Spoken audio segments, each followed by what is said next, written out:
తూర్పుగోదావరి జిల్లా కొత్తూరు గ్రామంలో ప్రభుత్వ స్థలంలో అనుమతులు లేకుండా నిర్మించిన ఆలయానికి అధికారులు నోటీసులు పంపించారు. ఈ మేరకు విగ్రహ ప్రతిష్ఠ జరగకుండా నిలిపివేశారు.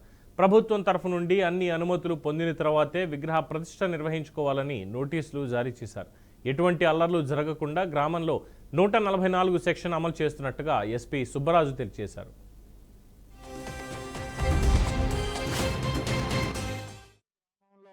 నూతన ఆలయము ప్రారంభోత్సవం గురించి సోషల్ మీడియాలో వచ్చింది అబద్ధం అండి. ఎందుకంటే వారు ప్రభుత్వ భూమిలోని ఆ గుడి నిర్మించినారు.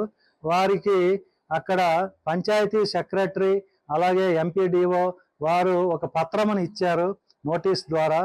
అది కలెక్టర్ గారు అలాగే గవర్నమెంట్ సంస్థలు ఏవైతే డెవలప్మెంట్ ఈ పంచాయత్ సెక్రటరియట్ అలాగే ఎంపీడీఓ ఆఫీసు వారి అనుమతులు ముందుగా పొంది ఉండలేదు.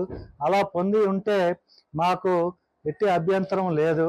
అవన్నీ మేము వారికి మీటింగు జరిపి ఆ గ్రామ పెద్దల్ని వారి యొక్క మంచి వ్యక్తుల్ని అందరినీ పిలిపించి సానుకూలంగా వారందరికీ చెప్పి ఎండిఓ గారు, నేను, మా సిఏ గారు, మా ఎస్ఐ గారు అందరం కూడా వాళ్ళ సమ్మతిని తీసుకొని మేము వాటిని కొద్ది రోజులు వాయిదా వేసుకోమన్నాము.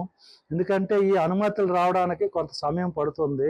ఇవన్నీ గ్రామస్తులు అక్కడున్న పంచాయతీ బోర్డు మెంబర్లు వారు ఏకోన్ముఖులై వారి యొక్క సమ్మతితోటి వారు ఒక రిజల్యూషన్ పాస్ చేసుకోవాలి.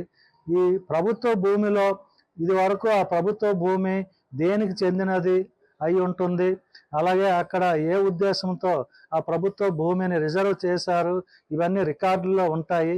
ఇవన్నీ భంగం కలిగే రీతిలో మనం ఎవరు ఏ పని చేసినా సరే మేము ఆ ప్రొసీజర్ని తెలియచేయడానికి సదా రెడీగా ఉంటాము. కొత్తూరు అది మాత్రమే జరిగింది. ఈ విధంగా సోషల్ మీడియా వారికి మా పాత్రికేయుల ద్వారా ఎలక్ట్రానిక్ మీడియా ద్వారా చేసుకున్న విన్నపం ఏంటంటే, మీరు మార్నింగ్ పెట్టిన మెసేజ్ దయచేసి దాన్ని మానేసి అంటే రద్దు చేసి కొత్తగా పెట్టండి ఇంకొక మెసేజ్. మేము అనుమతులు తెచ్చుకోమని అప్పీల్ చేసాం. మేము అనేక విషయాల్లో పబ్లిక్ని అప్పీల్ చేస్తుంటాము. పోలీసు వారికి అవసరము బాధ్యత ఉంది. శాంతి భద్రతలు నెలకొల్పాలి. మేము దీంట్లో ఎటువంటి రాజకీయ ఒత్తిడి లేదు, ఎటువంటి సాంఘిక ఒత్తిడి లేదు. అందరూ సమానం. ప్రభుత్వంకి ప్రజలందరూ సమానం. ప్రభుత్వం ఎప్పుడూ కూడా ప్రజల ఆస్తి మిగతా హక్కులు అవన్నీ జాగ్రత్తగా చూసుకునే బాధ్యత ఉంటుంది. దానికోసం ఈ చిన్న సర్దుబాటు ఏర్పడింది. ఇది మేము కావాలని చేసింది కాదు.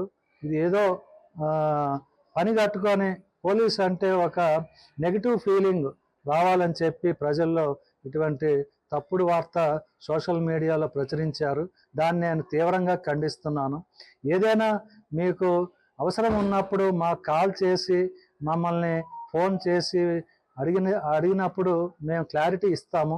ప్రతి విషయం కూడా క్లారిటీతో వెళ్తున్నాం. మేము ఏ చిన్న విషయమైనా మమ్మల్ని క్లారిటీ తీసుకోవచ్చు.